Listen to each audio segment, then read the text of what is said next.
Today, we're of course very excited to have Gary Ginsberg here and have this conversation be moderated by incredible Sally Susman, who is I'm having trouble because it is such an incredible title, Executive Vice President and Chief Corporate Affairs Officer at Pfizer, and she is also our beloved board member. So please join me in welcoming them. Thank you so much. Thank you, Cece, to you and all the other colleagues here at the church who pulled this event together. I also want to give a special shout out to my friend Deanie van Moefling, whose idea it was to have this talk. So Deanie is also a board member. There's several others here, Nicole Seligman from the board, and we're all just really thrilled to have this great crowd, especially on a sunny Saturday afternoon. And also want to make a special thanks to April Gornick and Eric Fischel for their inspiration in bringing this very sacred space to Sag Harbor.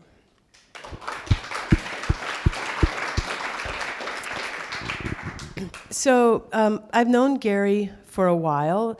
He is also a Chief Corporate Affairs Officer, having worked at News Corp and Time Warner and SoftBank. And in my field, our field, he's a great light and leading person and someone we all follow. But I really started noticing Gary and paying special attention to him as an author and a writer on June 12, 2015, when he had a first-person account in the New York Times titled, "Me, My Dad, and American Pharaoh." And it was a beautiful, vulnerable story about the father-son dynamic, about his dad, Erwin Ginsberg. Yes, Erwin. Erwin Ginsberg, and it's a story of loss and love. And at that point I said, this man is going to write something great. I've been waiting a very long time, Gary, for this book, but it has arrived and it is great. It's First Friends, and I noticed there are plenty of copies at the Sag Harbor bookstore. If you haven't read it, please do, but I know many people here have. So with that, well, thank you, Sally. I'm going to torture you with these incredibly difficult questions. The first one is really in the beginning of the book. You explain that you were working in politics. You were helping President Clinton. Well, he wasn't President Clinton. He was candidate Clinton. He was governor. Governor Clinton, looking for a vice president. And of all the things you searched for, there was one that was very unusual that led to this book. Yeah, I think I got sensitized to the role of the first friend through an unusual experience. It was in April of 1992, Governor Clinton had basically secured the nomination, and they asked 5 lawyers to go to Washington and basically vet potential running mates for the governor. So I had been running the advance team for Clinton. I went up to Washington, and I spent essentially 3 months vetting Al Gore. I had worked for Al Gore during his 1987-88 presidential campaign, which was a failure, but he had come in third and had established himself as a pretty significant potential running mate. So since I knew him, I was given him to vet. I spent 3 months vetting him. And at the end of like 2.5 months, I was informed by Little Rock that he was one of the 4 finalists, and I should prepare for a final interview. Now, meanwhile, I had put together probably 3 full notebooks worth of vetting material. I had scoured the public life, the private life. I'd gone down to Tennessee and spent a week interviewing his mother, his father, all of his business associates. I knew everything about Al Gore. And so the campaign brass, though, realized that having a former underling to Al Gore doing the final interview before the governor made his selection was probably not the smartest thing. So they picked a guy named Harry McPherson. And for those of you who remember the Johnson administration, he was his counsel and his speechwriter. 74-year-old Texan, didn't need anything or want anything from the process. So I go to see Harry McPherson with my 3 big notebooks of vetting material. I sit down and I'm ready to go through his MX missile position and his greenhouse gas positions. And he says, I don't really want to know any of that. I want to know one answer. Does Al Gore have any friends?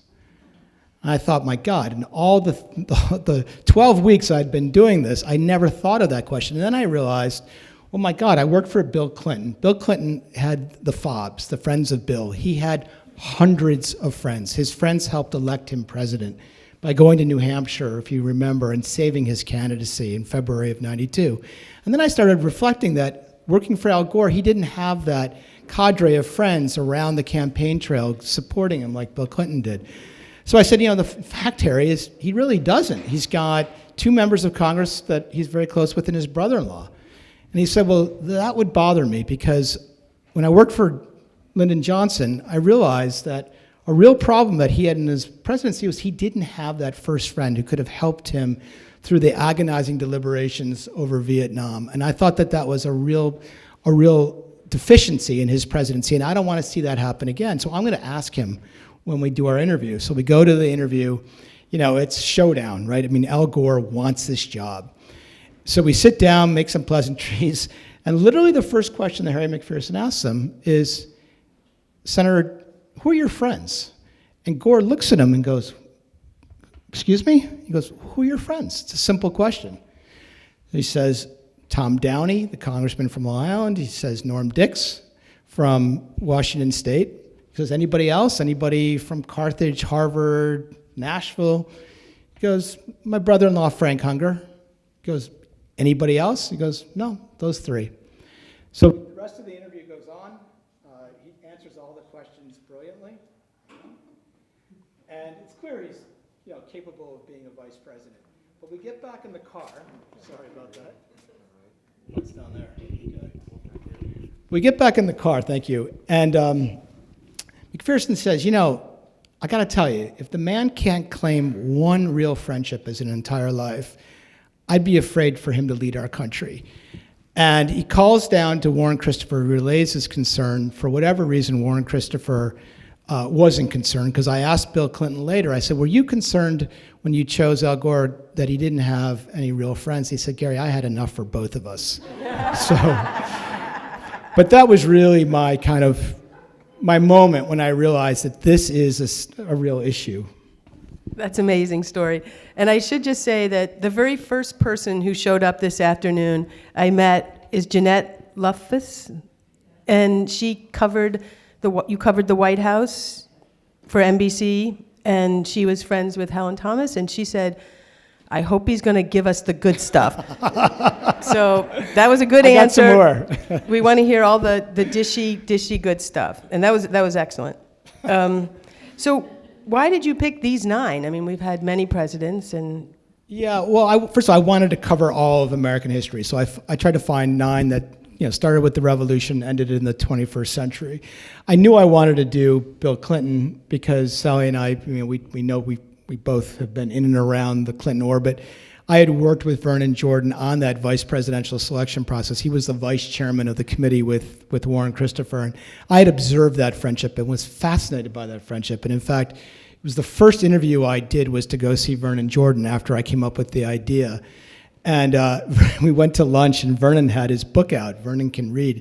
And he said, Gary, there's a reason why I stopped this book in 1992. It's because I'm going to tell the story of my friendship with Bill Clinton, not you.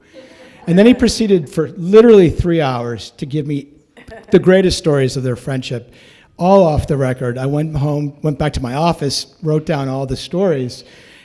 Unfortunately, Vernon had a stroke about 1.5 years later and was unable to write the sequel that he had hoped to write. And then I took the stories and went back to his family and asked for permission, and they were very gracious in giving it to me. So I knew I wanted to do that friendship. I knew I wanted to do Richard Nixon's friendship with B.B. Rabosa, because if you grew up in the early 70s as a preteen, there was this guy, B.B. Rabosa, he was always around the president. And I just found him to be so mysterious and so interesting, and I knew I had to do that story. I wanted to do the Kennedys because, I wanted to do President Kennedy because he had so many friends and was so light on his feet with people. And I thought that there had to be a friendship that I didn't know about that was beyond Lem Billings or Dave Powers. And I was really fortunate to be able to ask his daughter, Caroline, who's a friend of many of us here. And she said, I'm going to give you a name you've probably never heard of, but I promise you it is my father's best friend. And it took me, she said, it'll take about 48 hours to figure out when you get it, call me and tell me if I'm not exactly right. And she was. And I hope if you get to read the book that you'll see that David Ormsby Gore is a name that's kind of lost to history, but he played a hugely important role in helping President Kennedy through the Cuban Missile Crisis. Basically was the brains behind the Limited Test Ban Treaty and was his most important foreign policy advisor, despite being the British ambassador to the United States. It's a remarkable story, and also his closest friend for the final 3 years of his life. And then FDR you kind of have to cover because he was such a seminal figure, and it's the only woman that I cover in my book, unfortunately, but he had a really extraordinary emotional relationship with his sixth cousin, Daisy Suckley, which to me was one of the more emotive chapters in the book because it didn't affect American history in any way, but it gave a president the emotional ballast and the comfort and the company that he desperately needed while he's fighting a world war and a depression. And then there's others like Joshua Speed and Abraham Lincoln, which I had known about for some reason because it was such a incredible story. And if you grew up going to Hebrew school in the 1970s, you heard about this guy named Eddie Jacobson who convinced Harry Truman to recognize the state of Israel, and I really wanted to do that story. And then my father-in-law, who's back there, incredibly learned, said to me when I was starting this book, he said, Nathaniel Hawthorne was Franklin Pierce's best friend. And I said, no, it can't be. And he said, no, it is. It's true. And it was a quirky story, but I loved it because it was two men who were just hated by their communities, but the strength of their relationship was so strong that it helped them endure the enmity of their respective communities. So we're going to dive into a bunch of these friendships that you've mentioned, but what was so incredible to me as I read the book, you mentioned Caroline giving you the name of a Kennedy friend that at least I had never heard of, is how many of these people I had never heard of. So it was shocking, and then to find out how much power and authority that they had. So let me ask you this, Gary. There's a lot of writers in this community, and I think people would be interested to know sort of what was your process. You got permission from Vernon, sort of. Sort of, yeah. I don't think he quite knew he gave me permission, unfortunately. But sort of how did you approach it? Did you do one at a time? Well, first of all, I called Esther Newberg when I came up with the idea, and thankfully Esther said, who's right here in the first row, said, you've got to do this book. And without Esther, I never would have written the book. So thank you, Esther.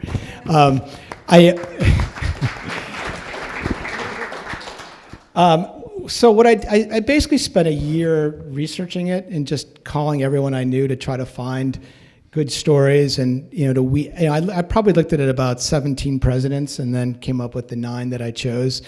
I was really lucky to have the pandemic because even though I had a full-time job, I basically just burrowed down. And for a guy who was in Sally's line of work, external affairs, I just loved being in a completely internal mode. I didn't think it'd be possible for me to just sit there for 10, 12, 14 hours a day, just in my books and in my thoughts. But it was great because I got to live with these heroes from my past, and it was hard at first because you're taking 2 lives that often didn't intersect until later in their lives, and you didn't want to just tell them chronologically. You wanted to find that point to draw the reader in, and then to go back in time. And it took a while to get the voice, but once I got the voice, it kind of flowed out of me, and I just loved it. I loved the whole process, and it was from beginning to end. It was about 3 years. I think a lot of us who work in the field you and I work, people assume we're extroverts, but maybe we're introverts in hiding. Exactly. So let me ask you, since you mentioned about Lincoln, I thought I knew a lot of the Lincoln history, and our fellow Sag Harbor resident, John Avlon, has just written a book, Lincoln and the Fight for Peace, and he came here and talked about that book. But Joshua Speed, someone I didn't know too much about and was really taken with the degree of intimacy that they had, the letters, the sharing of a bed. Yeah. And of course, Larry Kramer famously said, as you quote in your book, that Lincoln was a totally gay man. Yeah. I think that's been debunked, but tell us more. Yeah, no. And don't forget the good parts. Yeah, he was out there. He claimed to find a trove of letters and a diary under the original bed, we're talking 1837, there was no diary or trove of letters, but it got enormous attention to the relationship. 1837, Abraham Lincoln's a brand new lawyer, he moves into Springfield, shows up at a corner store, he's looking for bedding. He says to Joshua Speed, the store owner, "You got any bedding?" He goes, "Yeah, it's $17. Abraham Lincoln doesn't have a dollar to his name. So Joshua Speed says, "Well, I have a bed upstairs. Why don't you go check it out?" So Abraham Lincoln walks up the circular stairwell, looks at the bed, plops his knapsack down, walks back downstairs and says, "Speed, I'm moved." And for the next 4 years, he sleeps in this double bed with Joshua Speed, which gave rise to this question, were they lovers? It turns out there's no evidence in the correspondence. I read a lot of their correspondence, or almost all their correspondence. You know, when you were a lawyer riding the circuit in the late 1830s, 1840s, you would just plop into any bed you could find. There were no Holiday Inns or Ramadas. So you just jump into bed, and men slept together all the time. They shared everything, including the bed, for 4 years. The story gets really interesting in 1841 when Lincoln goes through a deep depression. You know, he had always had depression, really, from his childhood. And two events spurred it. One was Speed announced to him in 1841 he was going back to Kentucky. And Lincoln had become so reliant on him that he couldn't fathom life without him. And at the same time, he had broken his engagement with Mary Todd. And so those two moments took him basically to his bed and to becoming suicidal. And Joshua Speed removed all the sharp objects from his bedside and nursed him back to health. He then goes back to Kentucky. They basically, after those 4 years, lived very separate lives. Joshua Speed is a slave owner. He has 22 slaves on a plantation in Kentucky. He's the richest businessman in the state. Lincoln goes on to, obviously, a very brief congressional career. But they come together again in the 1850s over the issue of slavery. And Lincoln feels so trustful of Speed that he starts to basically open, you know, slavery is still pretty controversial in the early 1850s, mid-1850s. And he's moving from the Whig Party to the Republican Party. And he really opens up to Speed about his disgust that Speed is a slave owner. And they have a very full-throated, honest correspondence that kind of brings them back together intellectually, though not physically. They see each other only twice in those intervening 15 years. And Speed's a Democrat. Lincoln now becomes a Republican. Lincoln gets elected in 1860. One of the first people he reaches out to ask him to come to Chicago is Joshua Speed, because of that bond that they had formed, 19 years earlier. So they meet at the Tremont Hotel in Chicago. Lincoln just walks into his hotel room, plops on the bed, and says, "Speed, what's your pecuniary condition?" And Speed basically says, "I'm really rich, and I don't want a job." And Lincoln says, "But I want you in my administration." And he says, "I can't, but I'm going to do something better for you. I'm going to keep Kentucky from seceding." Kentucky was one of the 4 border states, and if you lose Kentucky, you're going to lose the other 3, and he couldn't afford to lose Kentucky.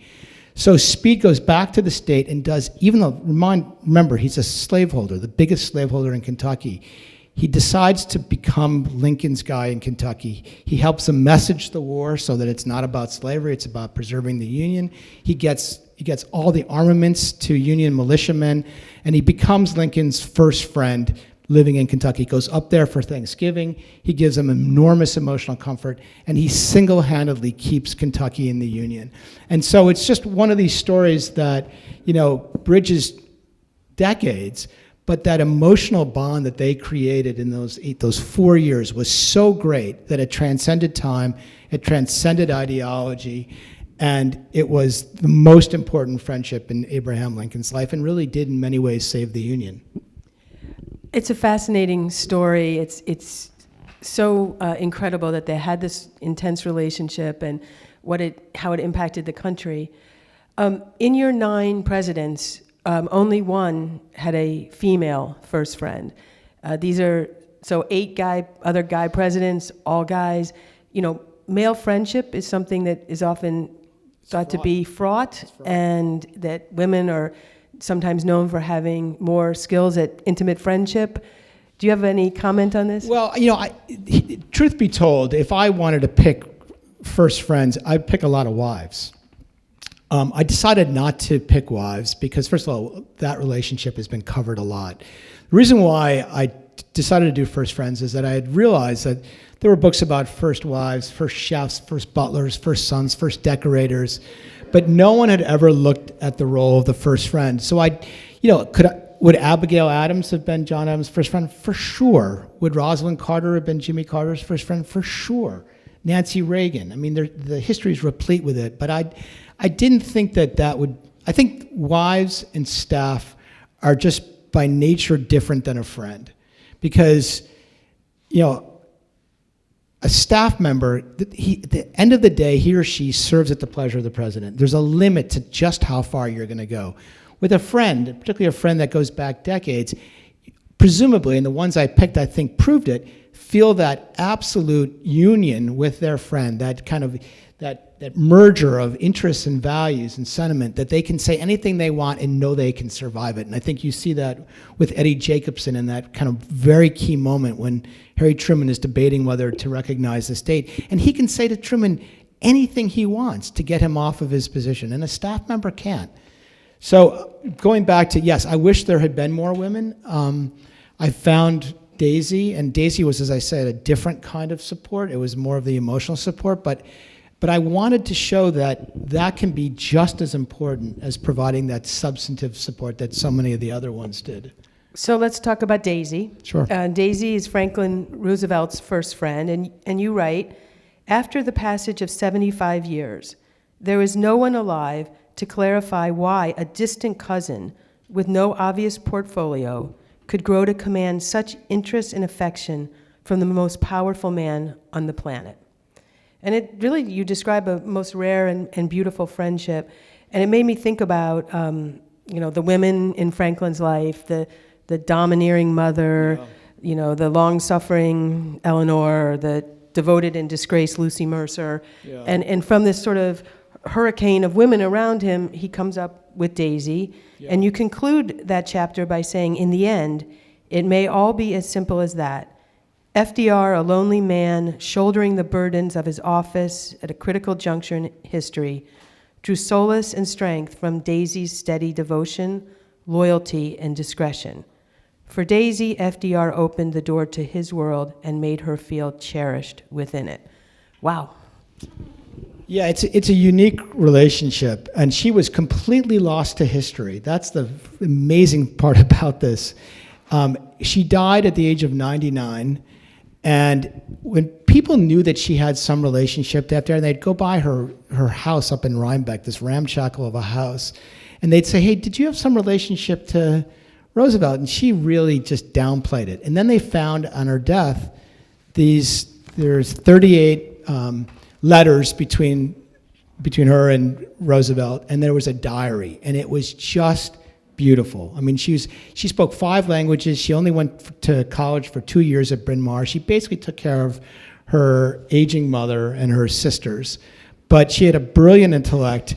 She was also very attractive, and I think initially Franklin Roosevelt had an attraction for her, and I'm going to dish a little bit for you. They had a moment on the hill up by Roosevelt's what's called Top Cottage. They shared this moment that, in the 30s style was very veiled in the way she wrote about it, but it's pretty clear from the correspondence that something happened, probably a kiss.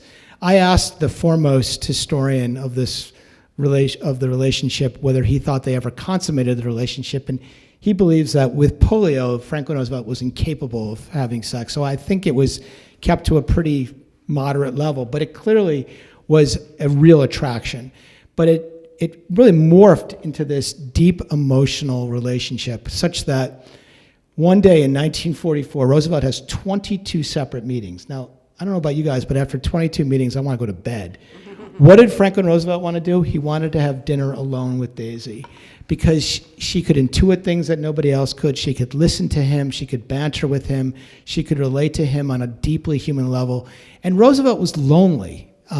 As I said earlier, you wouldn't think that he would be lonely. He's, the most consequential president probably for the last, 150 years. But his family was away. His kids were at war or not really interested in hanging around. His wife was always traveling for her causes. So he was left home alone. And he was a guy who liked company. And he liked, in particular, Daisy's company. And she was with him for every important moment. She was with him. She was the last person to speak to him. She rode with his coffin from Warm Springs back to Washington. She kept all of his secrets. He wrote to her on every one of his trips. He brought her gifts. He just wanted her presence everywhere and anywhere. And it was, I think, as John Alter said to me, who's a real scholar of Roosevelt, he said Franklin Roosevelt was wired for this relationship. He would not have been as emotionally balanced or stable without it. And I think that that's a pretty important role to play for a president who has so much tumult in his life as Roosevelt did. Fascinating story, and thank you, very dishy. We appreciate that. I got more for you. Aside from Daisy and Franklin, which I guess they're distant cousins, I found it really interesting that Harry Truman and his first friend, Eddie Jacobson, sort of met by chance. They did. And you write that they met in their teens, they met at a bank. You say, quote, "More so than any other first friendship, the bond between Truman and Jacobson illustrate the power of happenstance, the fortuitous way in which timing and place and talent intersect." This story has made me think more about serendipity, and as I walk through the village, I think, who will I meet? It's true. Can you expand on that? Yeah, I mean, they're two kids in Kansas City. One's a bank teller. That's Harry Truman. He's 23. Eddie Jacobson's he's dropped out of high school just to basically sell men's clothing. He actually has to make deposits for the haberdashery. It's a word I never used, never knew until this book. So he goes and he starts making deposits, and he becomes friendly with this guy, Harry Truman. They meet up again in the war in 1917 when Harry Truman is running an auxiliary unit for the National Guard, and they become fast friends. And Eddie Jacobson's got a really good business mind, and Truman calls him my Cracker Jack Jew because he modernizes his canteen. He makes money. He makes Truman look really good because Truman's in charge of the canteen. The canteen's really important when you're in the military, and he provides great steaks and much better food and drink and everything. And so they become fast friends. They end up opening a haberdashery in the early 1920s. It succeeds wildly for a year, and then commodity prices drop, and they have to close the store. But that combination of the military and running the store really forges this incredible bond between two very different kinds of people. The relationship takes its most interesting turn so whenever Truman would come back to Kansas City, he obviously goes on to become a senator, vice president, president. He's always going back to hang out with Eddie Jacobson, and they hunt together, they fish together, they cook together, they play poker together. So in 1948, Truman is now running for re-election, but he has a really vexing issue to decide. What do you do with this land in Palestine that had been under a British mandate that is about to expire in May of 1948? Truman does not want to deal with it because his Secretary of State, George Marshall, is dead set against creating a Jewish state because he thinks if you create a Jewish state, it's going to bring the Russians in, it's going to bring an Arab boycott of oil, and nothing good is going to come to the United States. Truman is a man of the Bible, and he understands the connection of the Jewish people to the land. He's been a supporter of refugees coming in from Germany and from Europe who've been displaced by the war.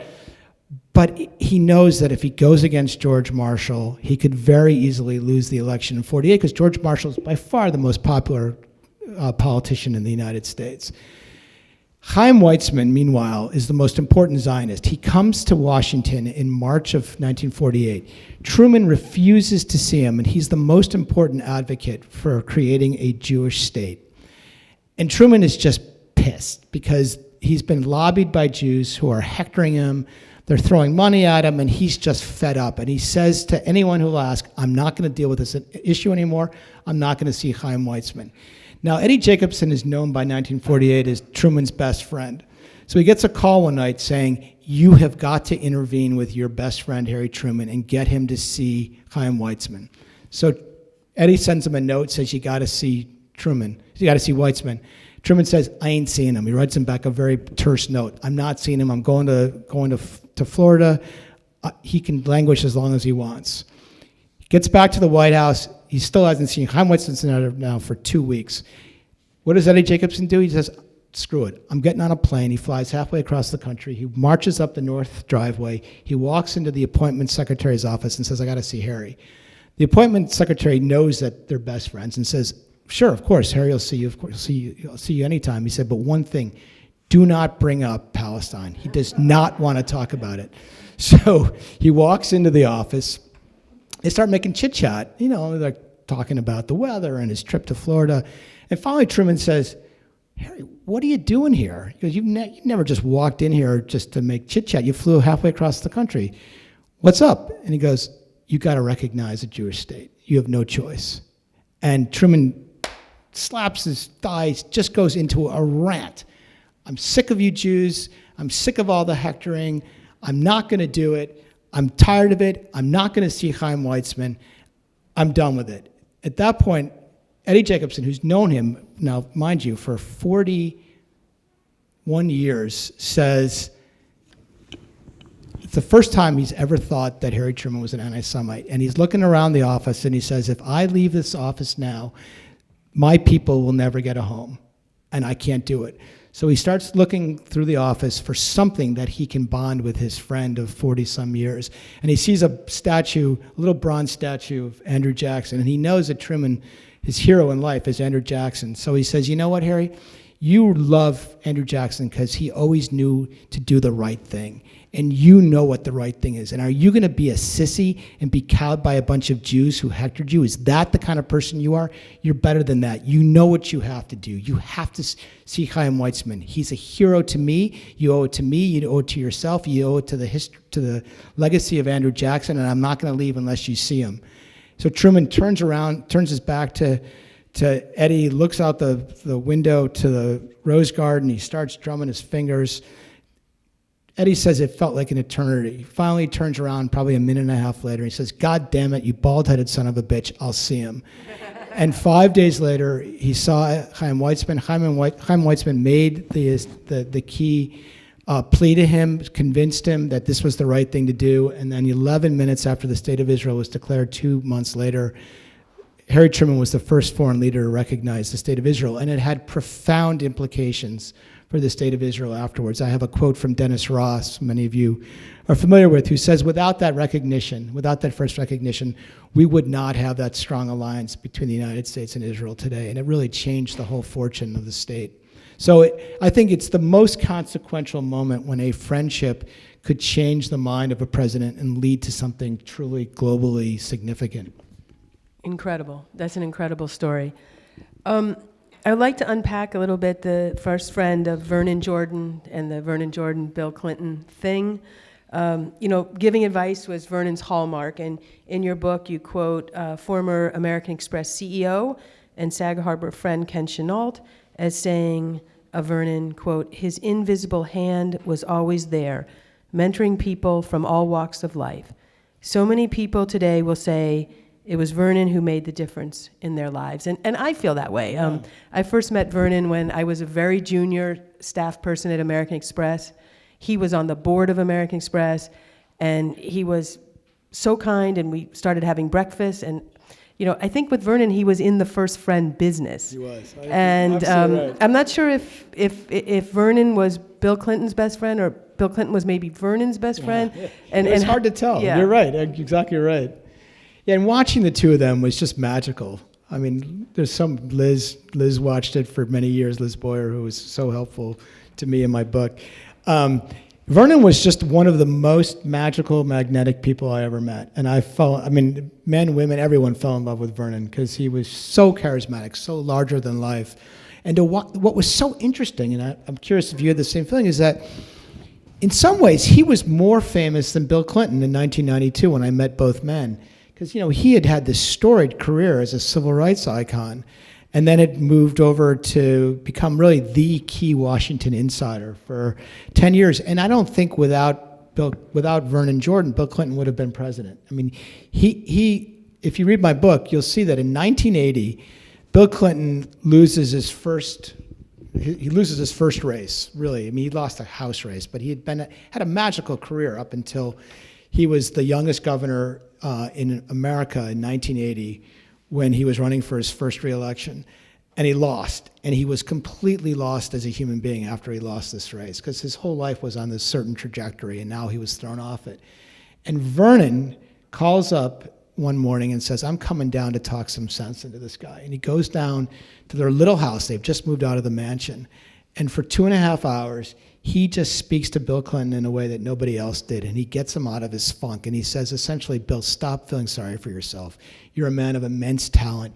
You have to stay in the game. You can't take these private sector jobs. You can't go become president of the University of Arkansas or Louisville. You got to stay in the game. And Bill Clinton really listened to him. And 2 years later, there was Vernon on the state lawn watching Bill Clinton get re-inaugurated as governor of Arkansas, which set him on his path to 10 years later becoming, the 43rd president, or 42nd president of the United States.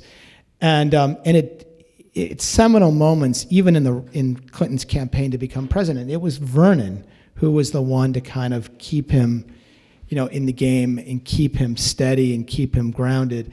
And whenever Clinton had a problem, the first thing he would say is call Vernon, and Vernon would show up for anything.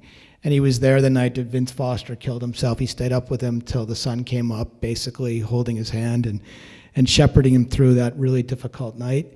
And then, of course, it was a great relationship of mutual trust and mutual. They spent so much time on a golf course. They loved women. They loved politics.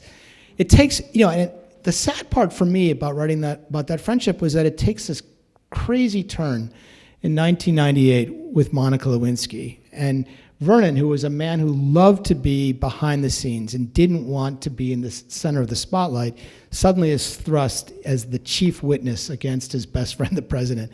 And it creates a really awkward situation for these two men, because Vernon is now implicated as trying to basically get a job for Monica Lewinsky, to get her out of Washington and to cover up, the relationship that had developed between the president and his intern.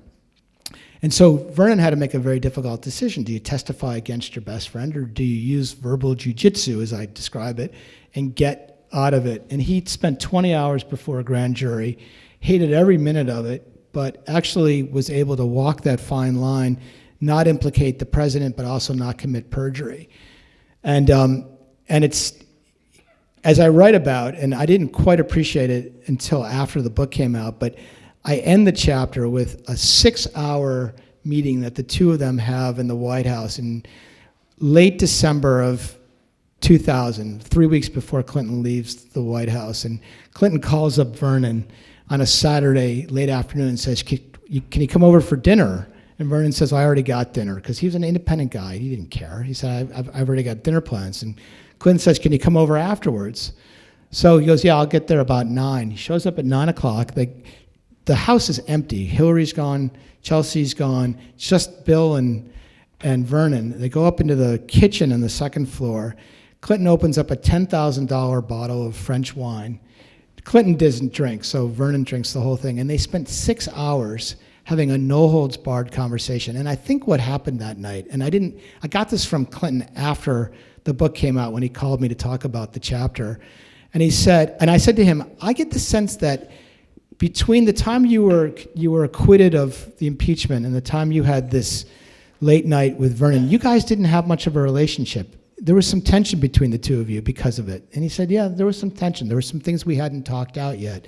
And I think that final night, they spent 6 hours kind of finally having their come to Jesus meeting. And at the end of that, I write about how Vernon drives out the south driveway at 3:30 in the morning, and he's so overcome with emotion because he's just had 6 hours with the most powerful man on the planet. And here he is, the son of a postman, grew up in the first housing project for African Americans, and he can't believe that this is where his life is. And so he starts to cry, he shuts off the car, he slumps over the steering wheel, and he just sits there for a few minutes, just kind of pondering the enormity of the moment, drives out.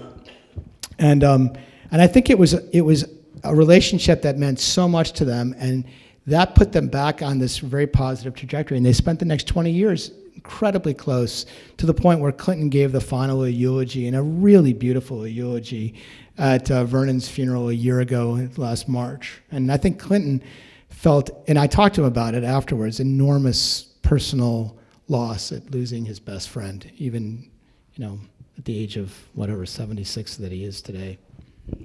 I think so many people miss Vernon, and everybody needs a Vernon in their life. Everybody needs a Vernon, yeah.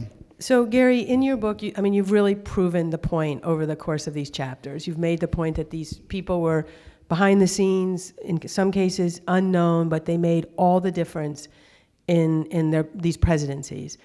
Coming straight up to this moment in time, as you look at Joe Biden, wives are off to the side, because obviously Jill Biden plays a big role with the president. As his sister does, too. As his sister does. I don't know if you took family members out? I did. I took all family out. Okay.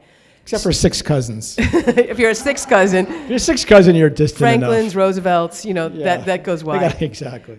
What do you see with Joe Biden? Do you see a first friend? Yeah, I knew I was going to get asked that question. I finished the book literally the week that Joe Biden took the oath of office. But I knew I was going to get asked it, so I asked everybody who was close to Joe Biden, and everybody said, it's Ted Kaufman. So I just called Ted Kaufman. I said, I got this book coming out, and I'd love to explore your friendship with him. And he was such a mensch. He was Joe Biden's chief of staff for 22 years. The average chief of staff lifetime today is 3 years, but for 22 years, he and Joe would travel back and forth from Wilmington, Delaware to Washington. They worked together, they rode together, they didn't sleep together, but they ate a lot of meals together, and they forged an enormously close friendship.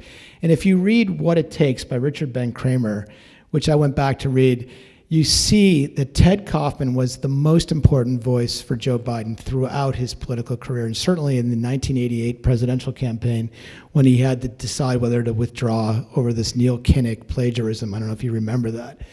And they have stayed incredibly close even after Ted left his employ in the Senate. He became the senator in Delaware after Joe became the vice president. And here's where this is what really brought home the incredible closeness of the two men. When Beau Biden was dying in 2015, Biden called up Ted and said, I need you in Washington. By this point, he was teaching at Duke, and he was a consultant, and he was living in Wilmington, and he said, I need you in Washington. Will you take a 120-day special government employee designation and just come to Washington and be there? And so Ted dropped everything. He moved to Washington. He took an office in the old executive office building, and he was just there for him for the month before Beau died, and then for 3 months later. And Joe would just walk over to the OEOB, or he'd have Ted walk over to the West Wing, and they ate all their meals together, and he was the comforter in chief, and he was just there for him. And that's the kind of friendship they have. Ted has never sought any public renown for it. He's incredibly quiet about it. He's spent probably 5 or 6 weekends now living at the White House when Jill goes away. He is the guy that Joe goes to see when he goes to Wilmington. He calls him all the time for advice. Ted doesn't like to give advice because he says by the time it gets to the president, that means that 2,000 other people couldn't make that decision, and I'm not in a position to make that decision. But he's just one of these great characters, and I've never met him, but we've talked for probably about 20 hours on the phone now, and he's just a delightful guy. Joe's lucky to have him as a first friend.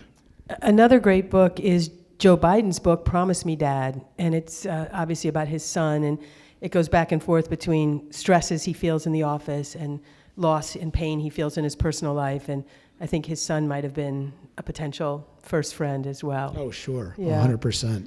So I have a few more questions, just a few more to kind of round up the conversation, but I feel we should see if there are any 1 or 2 burning questions in the audience.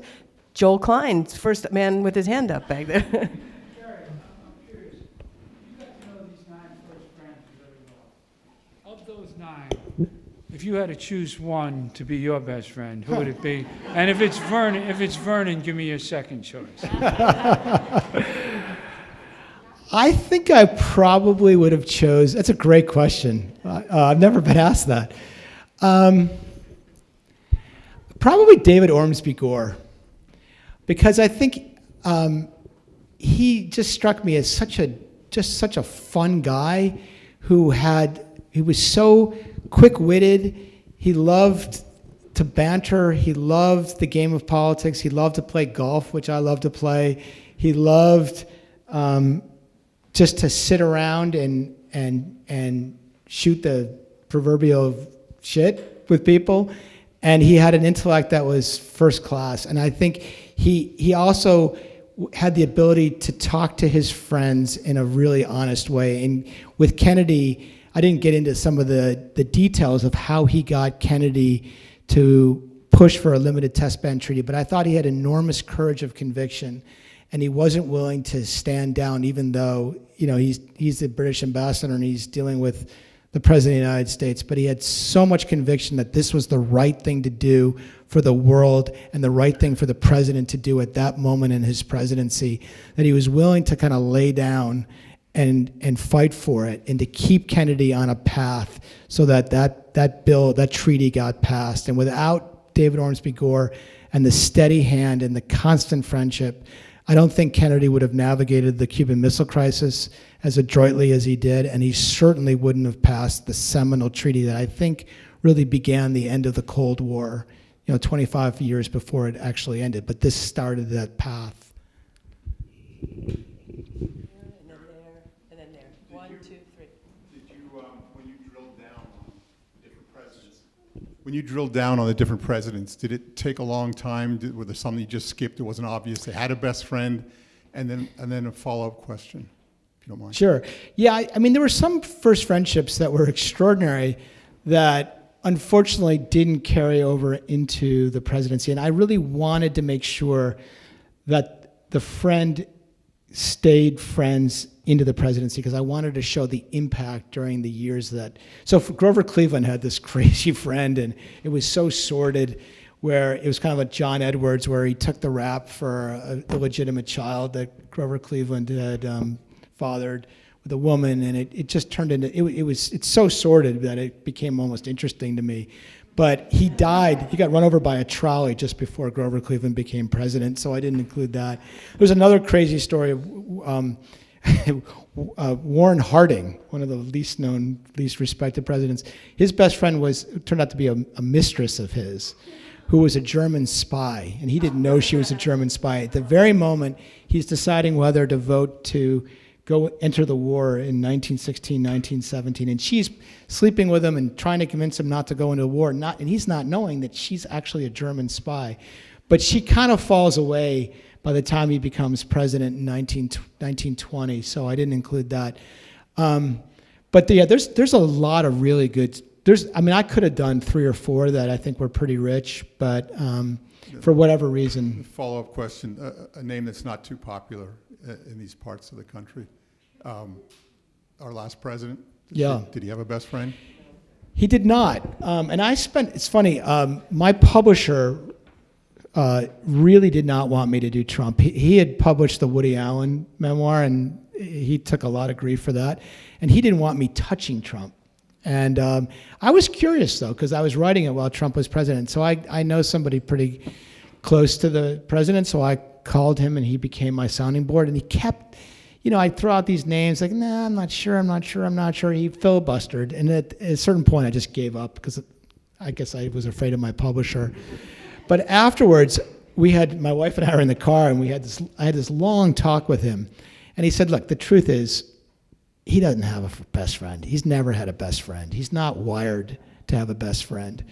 And I said, well, give me an example of that. And he said, well, okay, we'd go up to Camp David for a lot of weekends, and we'd bring, quote, friends and family up there. And what would Donald do the whole time? He'd sit in his cabin, and he would just call around to supporters around the country. And that was the way he relaxed. That was the way he got his emotional sustenance, was to just hear the approval of the masses. And so I kind of shorthanded it as his Twitter feed was essentially his best friend.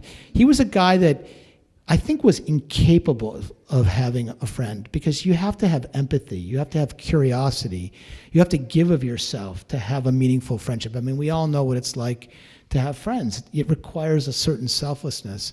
And I don't think Donald Trump has it. Never did. And if you read all the biographies, there's really nobody that you can point to that. And I think you saw the importance of not having that first friend in those last 2 months when nobody could get to him in the way that Eddie could, or Ormsby Gore could, or Vernon could, or Joshua Speed could. I mean, it was so critically missing at a moment when the country desperately needed someone like that.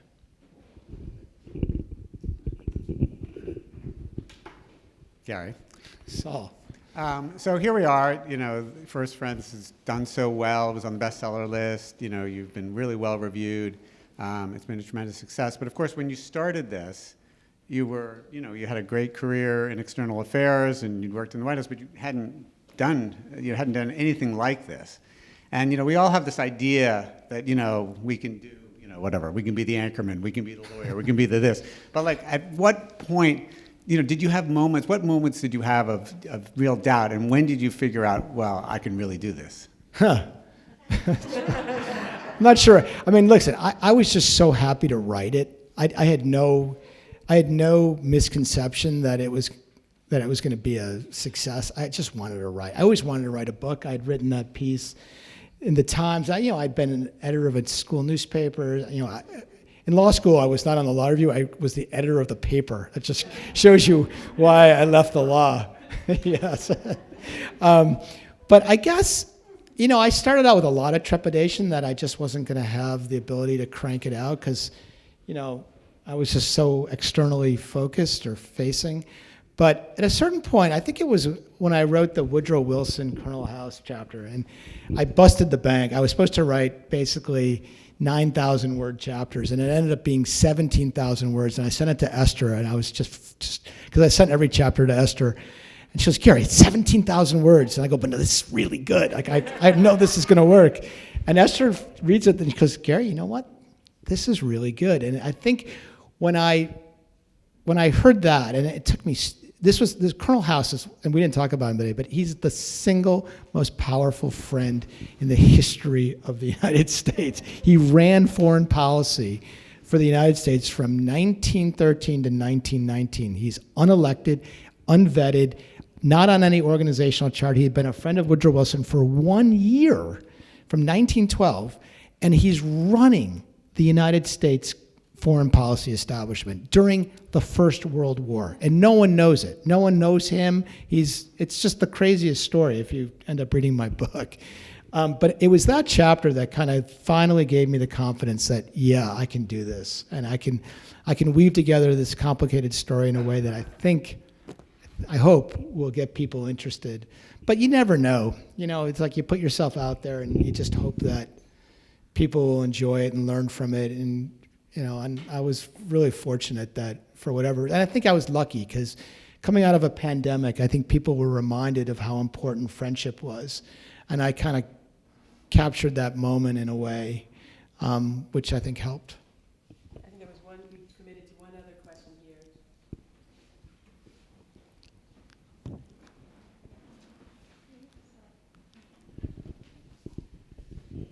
Hi, Gary. Hey, Judy. My question was originally about Donald Trump, which you have answered brilliantly. But by the way, he's not only a friend, he didn't even have a pet. Didn't have a first pet. Two questions. Is there somebody you really wanted to include if Esther hadn't said, you got to hold it, the words down? I hope she's encouraging you to do the sequel. And second, Obama. Yeah. So I actually wanted to do Obama, and I called. So I asked around, and the consensus was a guy named Marty Nesbitt. And if you read Promised Land, he appears about 9 times, and it's a pretty significant role that he plays, at least in that first year that is covered in the book. So I called Marty Nesbitt early on. I mean, right after I saw Vernon. And I said, "Hey, I'm writing this book." We had a mutual friend. And Marty was like, "Oh, man, I have been waiting for this phone call. Like, I'm dying to tell this story. This is great." He says, "Barack is coming to Chicago. We share an office. he's coming next week. I'll call you as soon as it leaves, and we'll get this going. And I'm still waiting to hear from Marty Nesbitt. So it's too bad. So I did call, so I wanted to do George Bush. I didn't want to do George Bush and James Baker because Peter Baker and Susan were writing that brilliant book, and I knew it was going to come out about 8 months before my book came out. And I thought, there's no way I can do justice when they're going to, they've been spending 8 years writing this book. So I thought I'll do 43. So I called up his brother-in-law, whom I know quite well, Bobby Cook, and Bobby called the president, and he told him about the book, and Bush was totally into it. And he said, yeah, I want to do it. I want to do Don Evans, his friend from Midland, who was his commerce secretary. I also want to talk about my brother Marvin, which of course busted the whole concept of the book, but I said, of course I'll do that. And I want to talk about my dad's friendship with Jim Baker. And if Gary's willing to do all three, I'll sit with him when I move from Midland back to Dallas. So we tried to arrange an interview. It just kept getting put off. Finally, I had to get the book in, and so I never did that. But in some ways, I'm sad because I would have liked to have had two presidents that I could, the only other president I could ask, who's your first friend, was Clinton. Everybody else I had to just it was my choice. But with Bush, to have him tell me I thought it would have been really fun. And this is a guy who had a lot of friends. And in some ways, people have asked me, do you have to have a lot of friends to be a successful president? And I think George Bush disproves that because, I think by most accounts he wasn't. I think the point is when you do have a first friend, generally you are better for it, and I think the country's better for it. But by no means does it mean if you have a lot of friends that you're going to be a successful president. And he did have, Don Evans was a great friend, but, he had a failed presidency by most accounts. So Gary, I'm sorry. Okay, I feel there's a lot more questions in the room, but I also want to be respectful of people's time on this beautiful Saturday. Yes, and thank you all for coming. It's really nice of you to be here.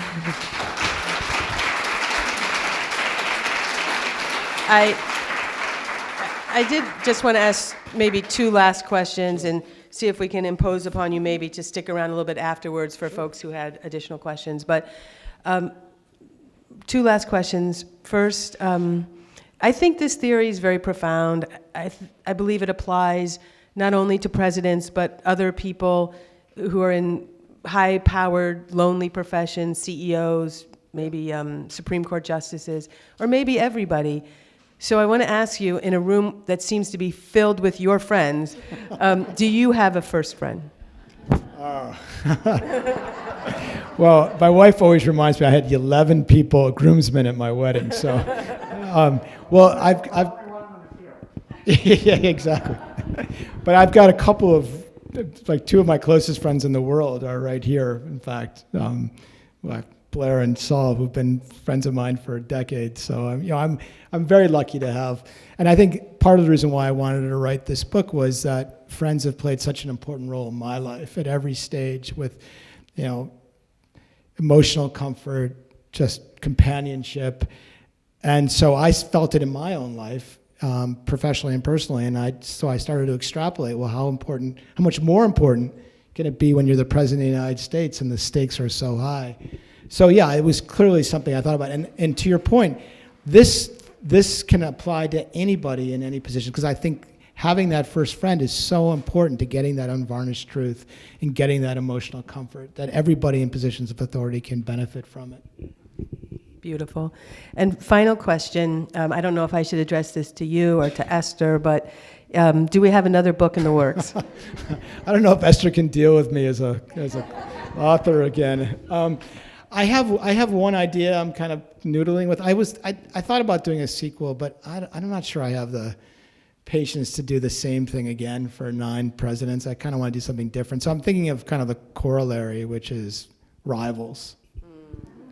That's kind of the working idea right now. Well, we wait with bated breath. Thank you very, very much for doing this. Thank you, Sally, for doing this.